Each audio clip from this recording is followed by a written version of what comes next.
In November of 2004, my brother, Dr. Burt Hopkins, and I, Russ Hopkins, were invited by Dr. Robert Johnson to visit him at his San Diego home.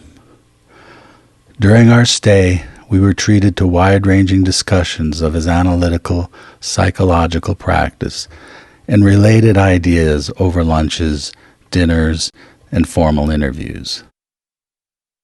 In addition, Robert convinced us to document him practicing the art of dream interpretation, using us as his subjects. My brother and I have studied Dr. Jung's psychology for over 50 years, and we were excited to talk to Robert about his personal relationship with Jung, Jung's wife Emma, and other well-known names from the early days of the Jungian analytical psychology movement. Robert was a student at the C.G. Jung Institute in Zurich, Switzerland, at its inception in 1948. It was there that Robert met and worked with the Jungs, Yolanda Jacobi, Marie-Louise von Franz, and other early luminaries of the Jungian universe. In time, Robert established a successful analytical practice in Los Angeles, California, after which he spent some years in a Benedictine monastery. When he emerged from his monastic life, Robert developed into a gifted lecturer while resuming his analytical practice in San Diego. Robert ultimately found his biggest success as an author of books discussing psychology, mythology, and religious attitudes experienced in the present world. It was through Robert's best-selling book, He, that our other brother, Ralph Hopkins, discovered Robert and introduced us to his ideas. When, for the first time, I heard Robert lecture, I knew I had found someone, a living person, who could help me as profoundly as Dr. Jung had helped him. When I introduced myself to Robert, I was welcomed into a lifelong relationship on many levels, among them teacher, spiritual advisor, mentor, and friend. For the many years of strong, dangerous rip currents in the depths of my being, Robert kept me safe with valuable insights into dealing with the reality of the unconscious mind.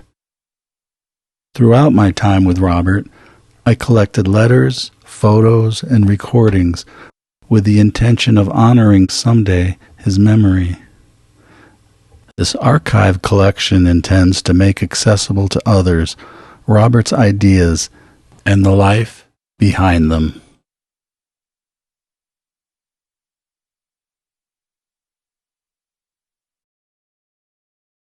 So, I mean, what interests me is this idea of the one-on-one, and the fact that right at the start of the Institute, Jung clearly, at least in your case, saw that was, I guess maybe you can't generalize, but certainly for you, it was a better way. He didn't have anything good to say about it in general. He said the mother complex, the dark mother, will eat this up. And by the mother complex, what the dark mother complex? What exactly? Mostly power things, in a dark sense. There's a father complex too, which behaves much like it. But it doesn't necessarily get into as much trouble as the mother complex does.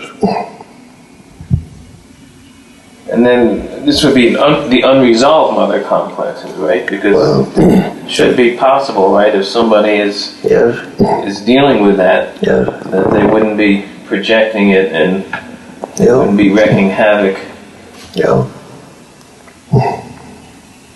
So that right there is Jung's comment on the status of the individuation, right? Of some of the key players, I guess. Yeah.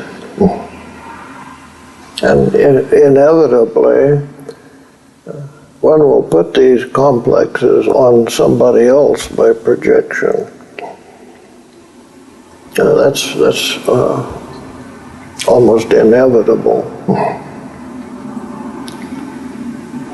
There's no good terminology for this, so I made up some terminology of my own. Another complex is the personal element of trying to recover the childhood relationship, and it's the dark element. It's the student or the patient wanting back to the Garden of Eden. And if one puts that on somebody else and both people concerned do it right, it's a good way to search it out and see it for what it is and grow out of it. But if either, or God forbid both of the people concerned want to play games with it, it's lethal. And in part it's dark, right, because it's going back to a less developed state of consciousness. Right? Yeah, it's what Freud was warning so much against. So it's a regression. Yes. And it's an attempt to achieve unity, not by confronting opposites and going beyond them, but in a certain sense, by fleeing opposites and trying to restore or regain the lost sense, the nostalgic sense of unity before the opposites emerge. Is that how you would? Yeah. So, in my language, and it's my own structure, mother complex is that regressive thing, and it's pure poison in an adult. But the good side of the experience has to be honored too. It's pure gold. I call that the mother archetype. So, this is my language. Mother complex will wreak havoc with you. And mother archetype is pure gold. And this is interesting. So how would you see the distinction in the ego's relationship to the maternal? Yes. How do you view it as an attempt to shrug off your adult maturity and go back and have somebody take care of you? I chose to call that the mother complex, though that's not a general terminology. And the mother archetype is the feminine side of God. It's nature, it's the physical world. And one can say virtually the same thing with different details for the father complex, father archetype. So how would the mother complex, and for that matter the father complex in your terminology,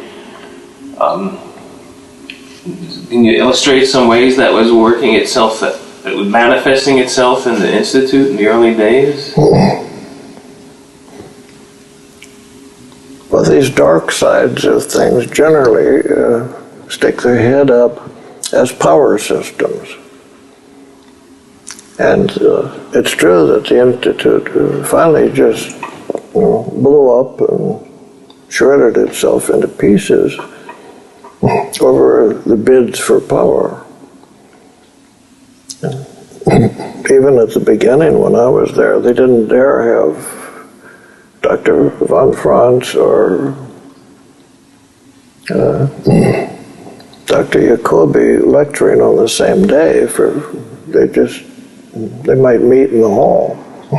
And both had dogs.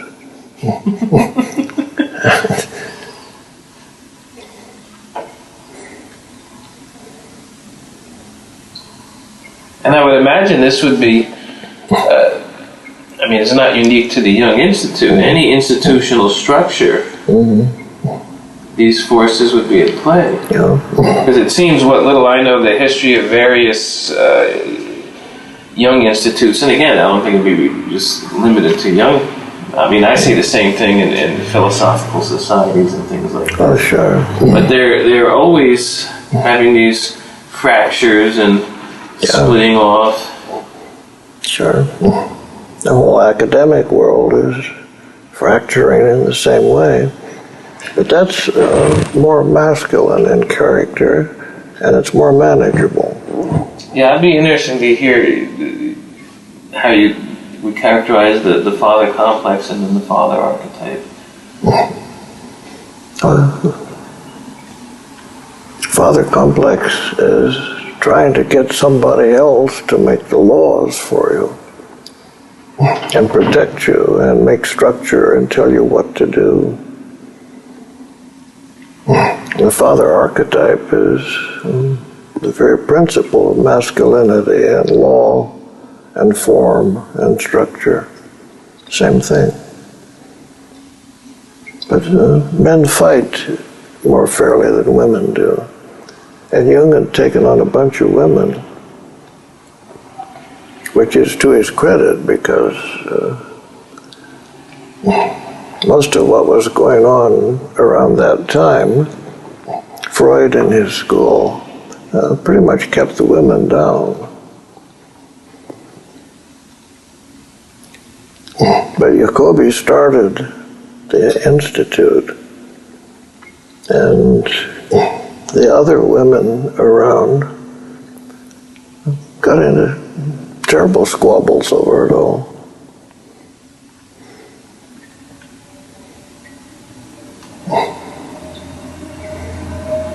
Jacobi had a little yappy lapdog, and von Franz had a British bulldog. And they just didn't dare have them in the... And I guess the dogs didn't like each other either, huh? Oh, of course not. They just didn't dare have them in the same hallways on the same days.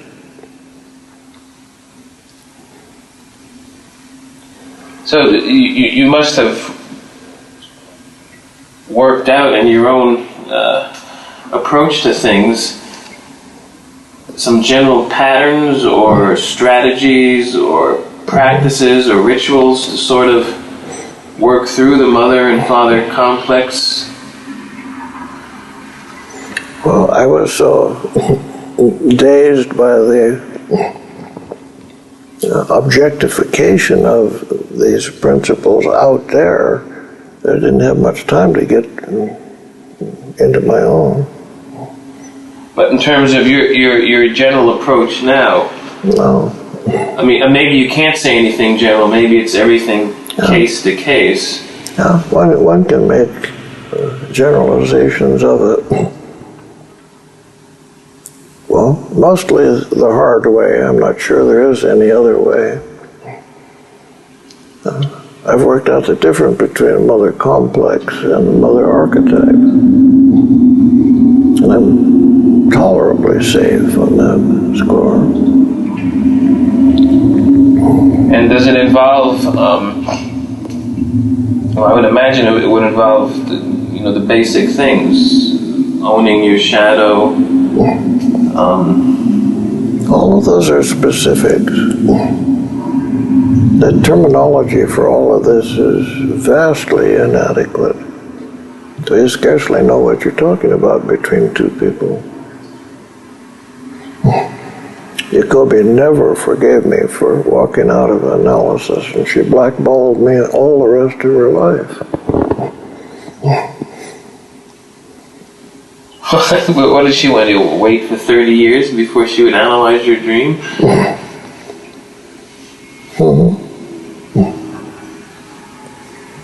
She said I was running away from my mother complex. That dream that I told you last night is tailor-made for proving that. Yeah. Here's the big serpent, I'm running away from it.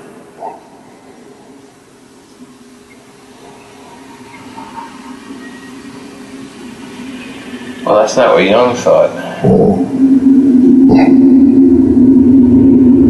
But she blackballed me and made trouble for me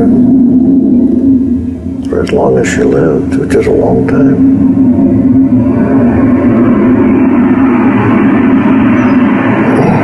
And what would you, in analytic terms, what would you, was that her will to power?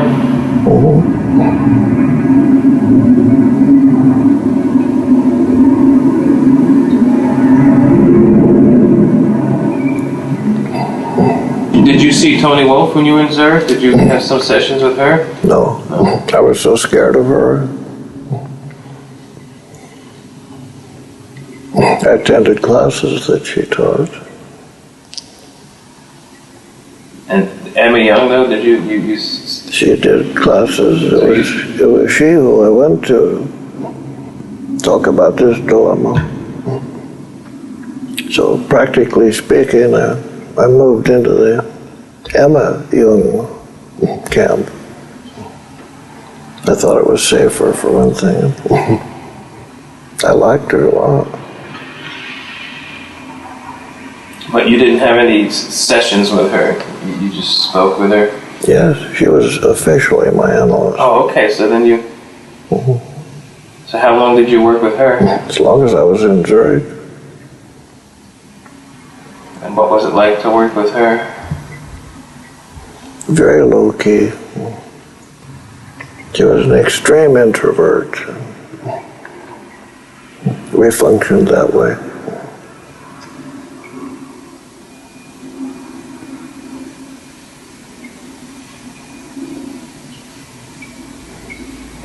What was I then? 26, 27 years old. My head swimming with all this. What's going on?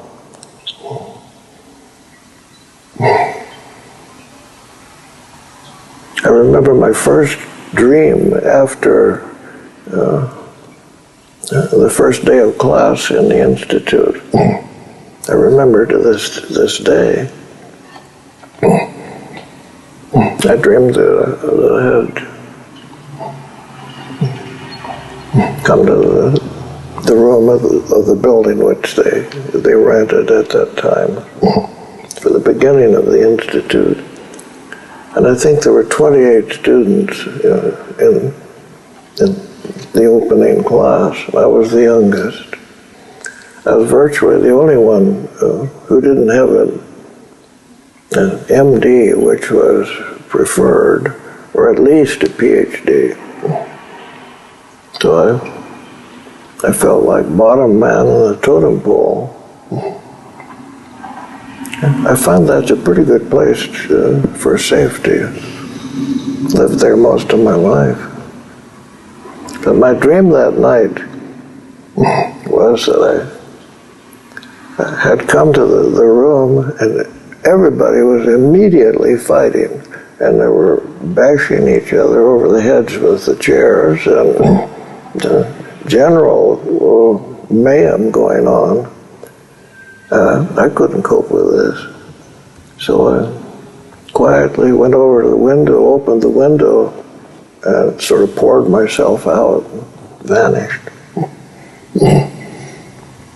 That's before Jung told me to get out of the place. And did you tell this dream to Emma? I told it to Dr. Jacobi, and she chastised me for it. Oh, for having the dream? Mm-hmm. You shouldn't dream dreams like that. That was her way out of it. Anything she didn't understand.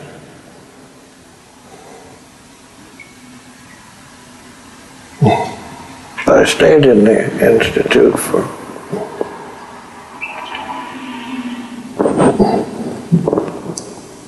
till the end of the term, end of spring.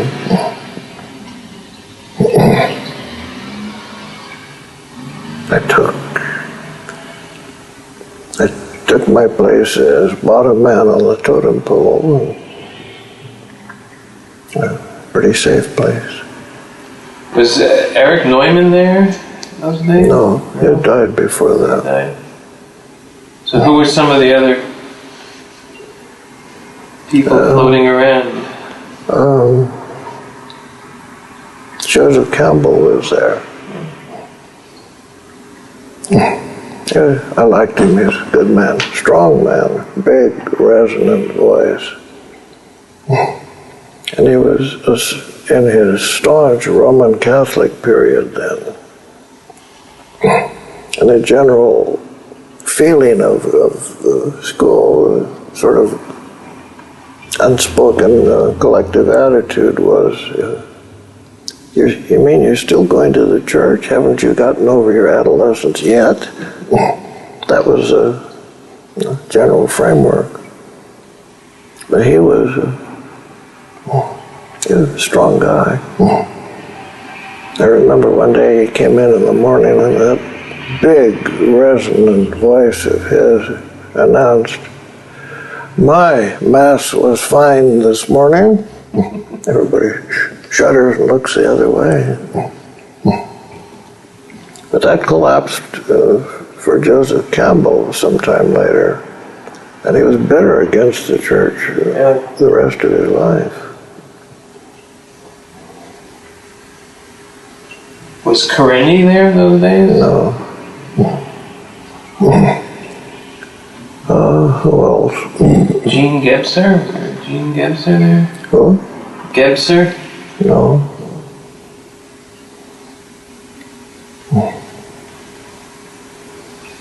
Helen Luke was there, which bloomed up big in my life. I took her back to America with me. She was there as a student? Yeah. Dr. Meyer did a course on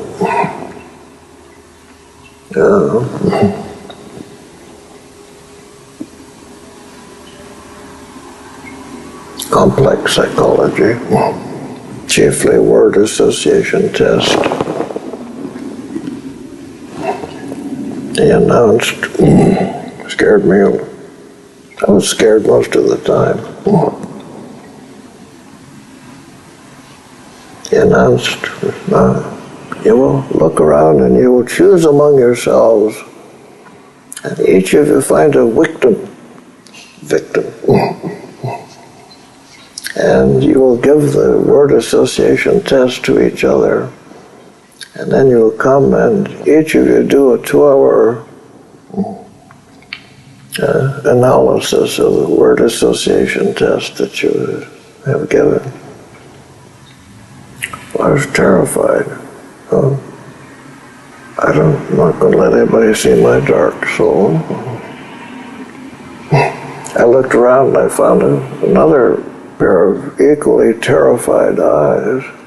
I went over to her, that was Helen Luke, and said, would you consider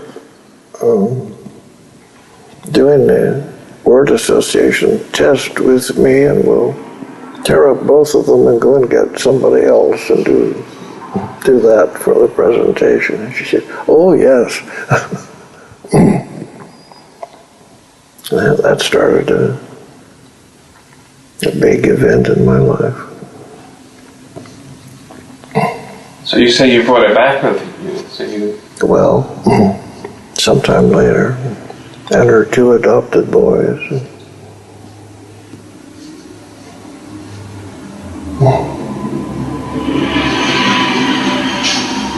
She and I lived together for 11 years, got the boys grown, and then she took off on her own.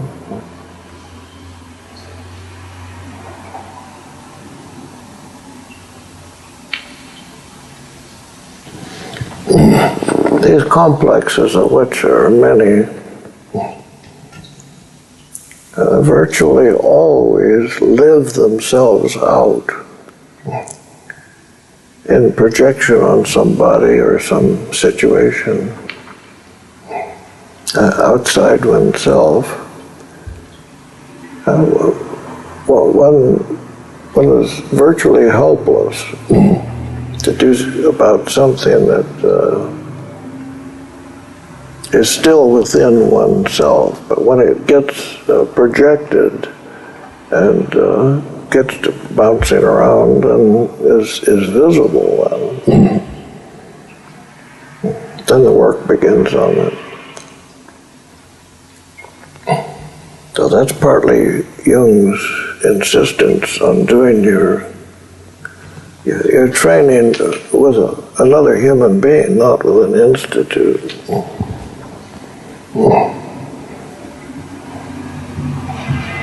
It's much harder to get a mother complex off an institute than it is to get it off a person.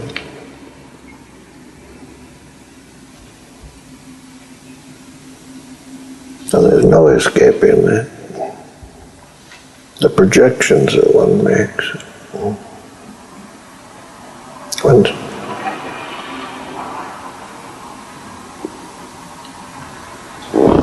There's a quote from somebody, I'm trying to get it straight in my head. You never can work on anything until it makes itself known as a projection. Experiencing it as a projection already means there's some insider awareness on the part of the person who's projecting it. Potential awareness. Excuse me? Right. Potential, yeah. I mean, even the insight that, this is something that's inside showing up outside. I would imagine even that would be monumental to bring about that awareness, right? Because before you have that awareness, the person experiences it as outside, right? Yeah, and will fight for that privilege. So Tony Wolff and Louise L'Enfance, it's interesting with all their, years in the Jungian milieu, that I'm sure they were convinced, right, that that's how the other person was, right? They didn't experience this as their unresolved complexes playing themselves out in projections on one another. And Freud and Jung going at each other like teenagers. Pure projections. Neither one of them doing a very good job of drawing that back home again. And I noticed in reading these recent journals, one's an analytic journal that comes out of England, you find very little on that topic. And you find very little on the topic of active imagination. Which is the most powerful tool that one has at hand.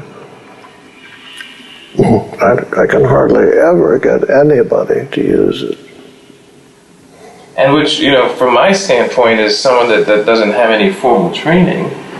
I've read Jung's works. I can't say I read all of them, but I read many of them. And theory doesn't help much. But at least Jung's, the way he presents it, the active imagination is absolutely crucial. Yeah. And practically no one will do it.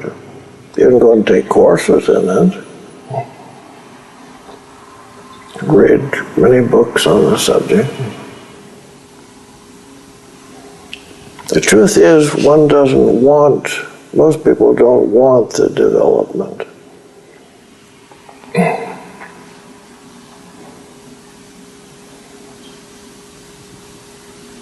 And why do you think that is? Well, one can make a wise crack at this point. Who in the world would? There's a certain comfort in your neuroses? Oh, yes.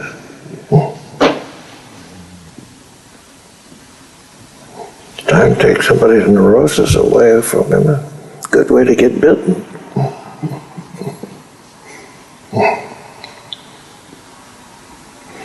One has to wait until a complex has ripened, so to speak.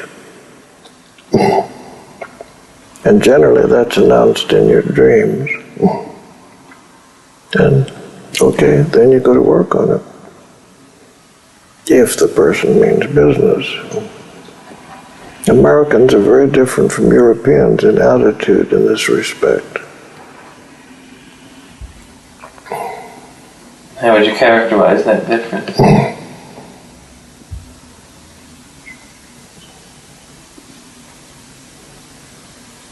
Well, Americans are in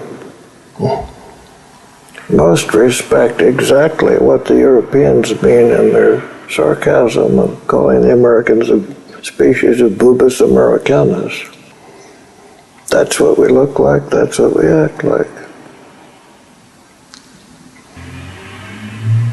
And you think that's in part because of the sort of the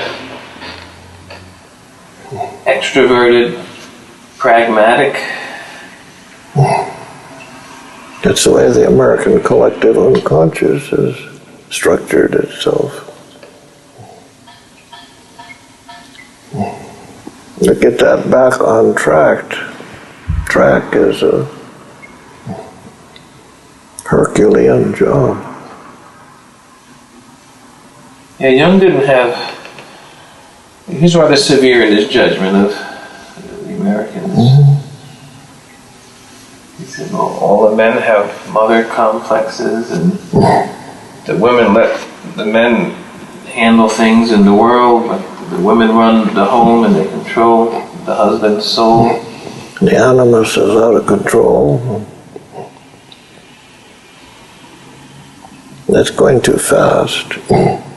I've heard it said that Germany has made the trouble it does because it tried to come out of the Middle Ages too fast. They only had 400 years to do it. Oh.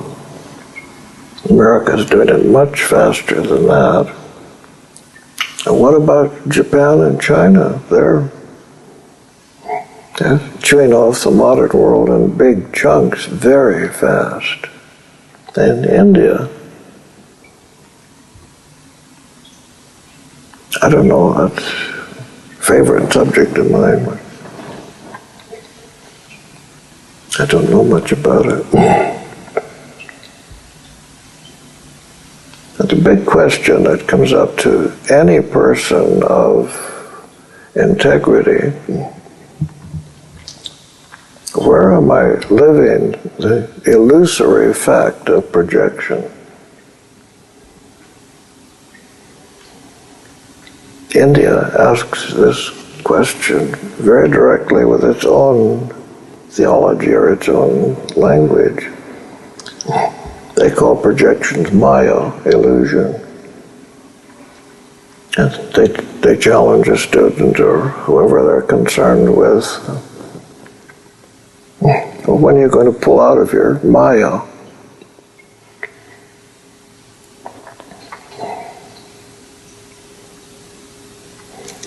A good analyst can get at the projections pretty quickly with the patient.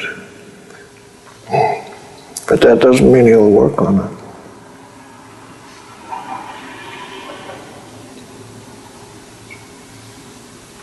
Well, as you say, it's a monumental task, right? Because projection, the goal is to withdraw the projection, right? For the ego to establish a relationship with the contents and its own psyche that have been projected. That frees up a lot of psychic energy that needs to then be redirected. Yes. One has a lot of good quality power then. Right. Not a power drive or a power complex, but human strength. But for instance, if somebody's choice of a career, a spouse, is all bound up in projection, and you withdraw those projections, no doubt this is in part why you mentioned earlier that it's not something most people seek out.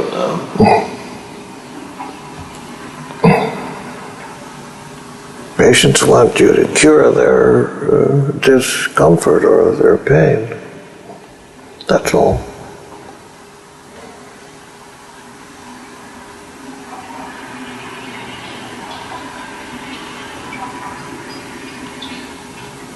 Well, I mean, this probably explains in part why oftentimes the depth psychology, those that are most serious and involved in it,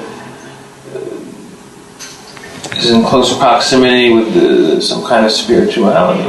That's true. Because in the end, you touch on issues that get beyond the field of psychology, narrowly defined.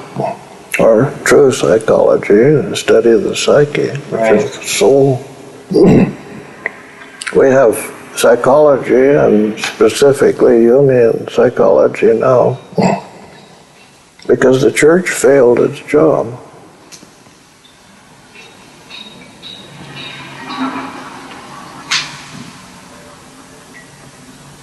Well, I have to say I'm concerned about the future of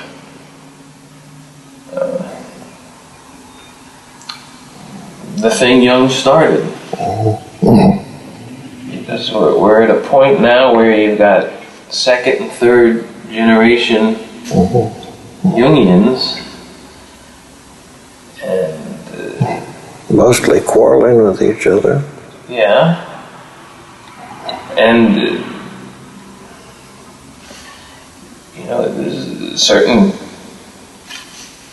second half of 20th century philosophical ideas that, because it's not a secret, Jung didn't have much patience for the major philosophical ideas in 20th century.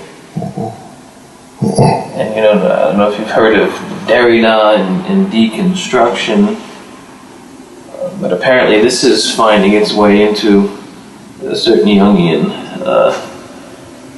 tendencies, and that'll be the end of anything that's related to how Jung articulated. Well, I had to come down off my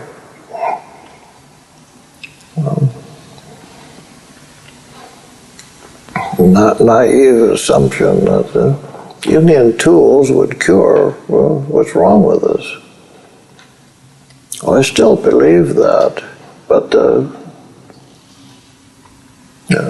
effectiveness I'm disillusioned with. So the whole idea of individuation is for a very small percentage of people,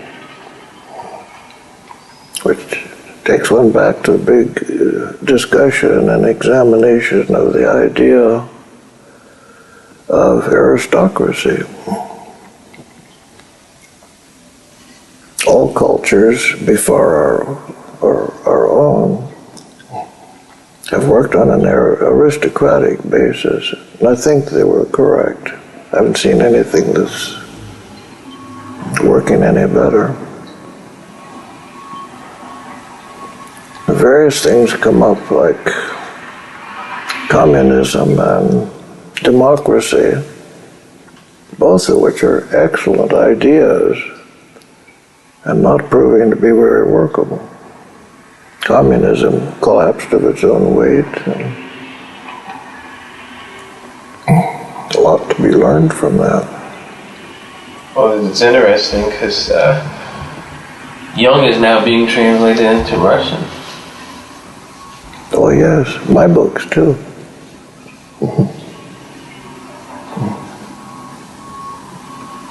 Well, I mean, if you the basic, if you can call them premises of Jung's approach, and if you focus on individuation, it doesn't lend itself to mass movement. No. Right? It's one psyche at a time. Yeah. But in our psychology department at the university I teach at, when I first went there, I tried to talk with the psychologists. And there's one fellow actually who knew something about Jungian approach. He'd been with Hillman when Hillman was in Dallas. But he said to me, it's too. He's more into community. And all of the Jungian focuses on the isolated individual. Ivory tower. And I used to, try and engage in discussion and say, well, certainly that was Jung's therapeutic focus, but the content of the therapy, it's absolutely essential, it was relationship. But as a psychologist, you're treating the individual soul. You can't treat the community except indirectly through the individuals. And Jung's argument was that you've got to have some sane people as individuals before you can talk about community. Otherwise, you have a community of sickness.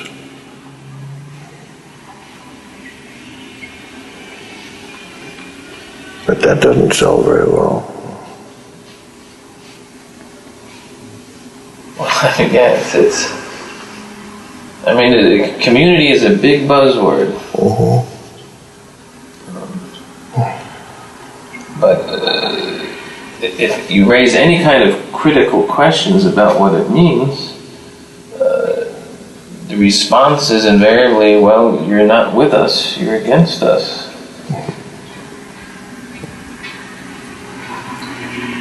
Well, that's the biggest obstacle I ran into in analytical practice.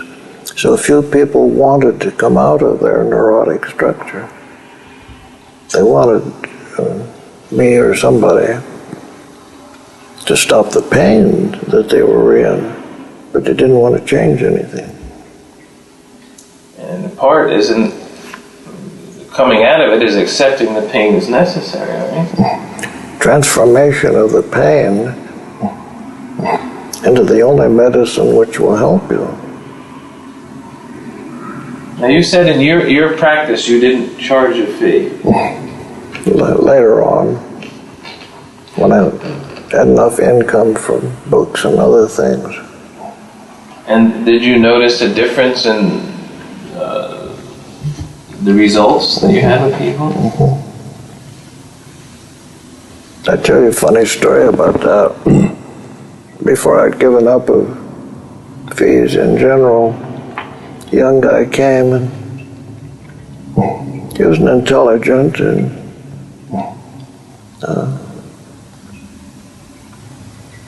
pretty worthwhile fellow. He just didn't have any money.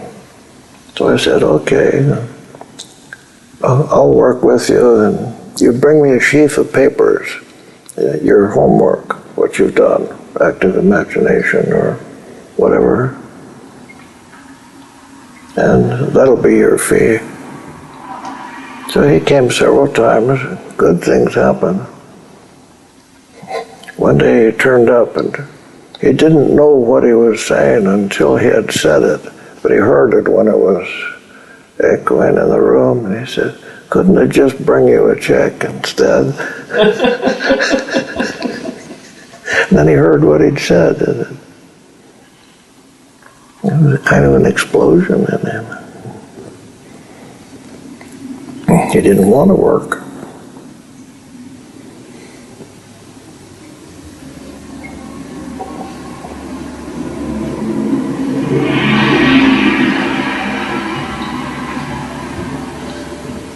The church has run into many of these things, and it's long history. And until recently, they wouldn't let the priests have anything to do, positive or negative, with money. They never were paid anything, and they never paid anything.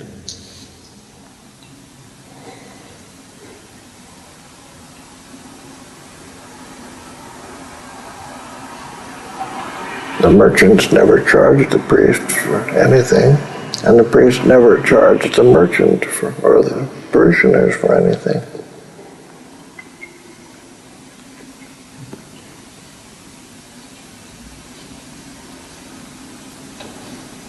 That's still, so just to take into it, of the caste system in India.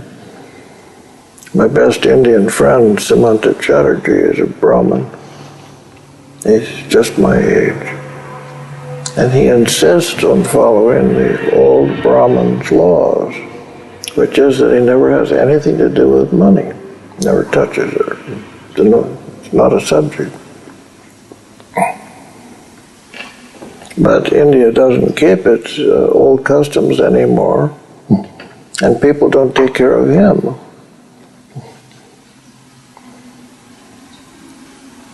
So I questioned him. He said, well, I'm still alive. I haven't starved to death. He said, I won't budge on those,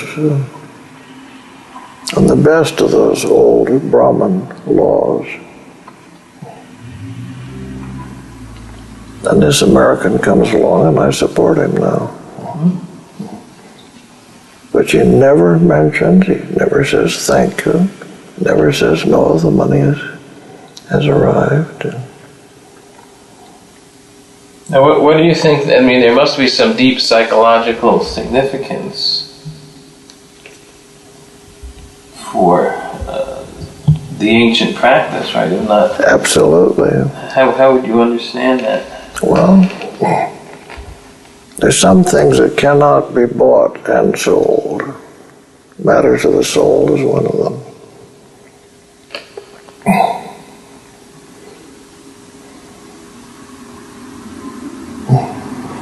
Sex is another one. When you start buying and selling sexuality, you've killed it.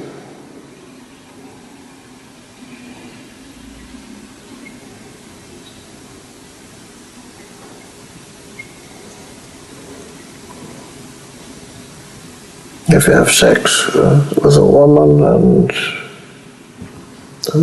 the two of you climb the stairs of heaven in the experience, if the guy gets out his wallet at the end of it, she'll slap him in the face, kick him out. What do you think I am? Prostitute?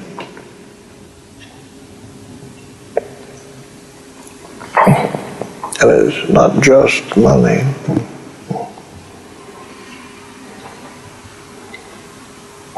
Men and women often hold each other in a kind of warfare by way of sexuality.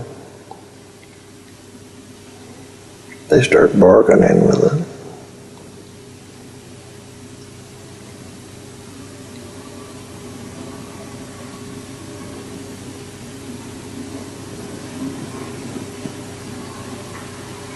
But that's scarcely a debatable topic in this society.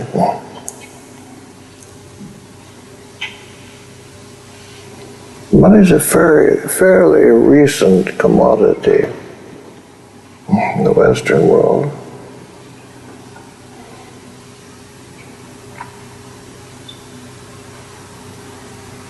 I heard a discussion on Reddit of money that it used to be something, a sheep or a bushel of wheat, and you bargained with that. Bargaining, which is a primitive kind of money system.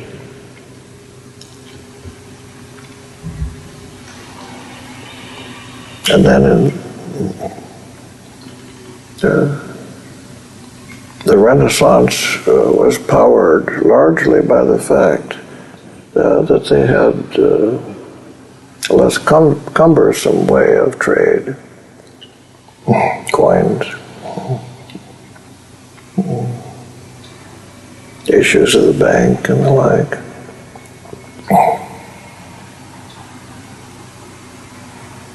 Then it came up to coinage. Gold coins, silver coins, set values.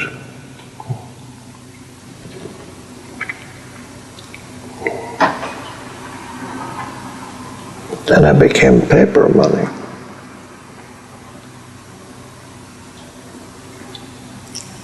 And it's now divine or devilish dance of zeros and ones in the computer. Plastic money. Yeah. Which juggles zeros and ones, which is the way computers work. Right. In some respects, much better, much easier.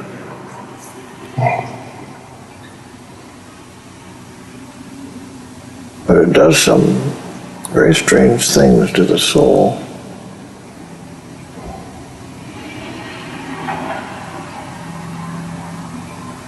That whole thing is changing so fast, I don't know what to think of it. Well, certainly credit. You credit maybe as a form of inflation, because most people, with their credit cards and credit card debt, live beyond their means. Instead of living in terms of your income, they live in terms of the debt service they can handle on their income. I don't know how to go any further with that, so I like the idea of priesthood. But I'm sure in your practice over the years, you probably saw a lot of relation between soul and body, and relationship, I would imagine.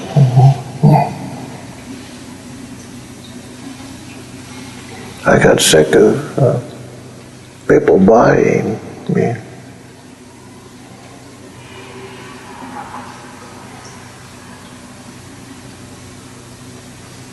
In terms of paying, thinking that they pay money for your time, and then they... The feeling or the atmosphere, no matter how carefully both people worked with it, was, okay, I've done my duty, now you cure me.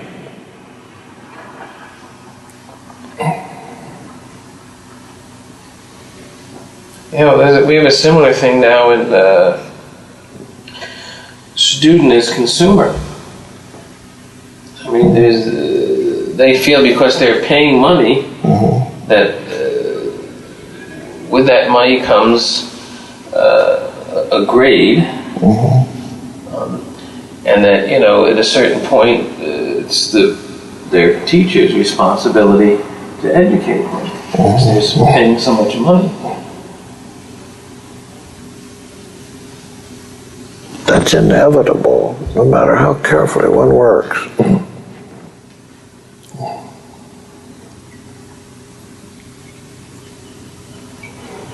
You and I are getting on well, better than well. I'm enjoying myself immensely. So am I. It wouldn't be as good if money were concerned.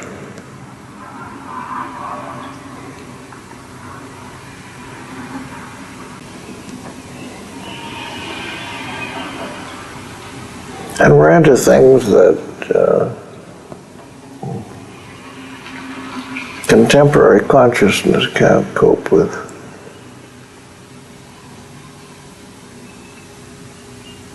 So I think it would be a good time for me to shut up.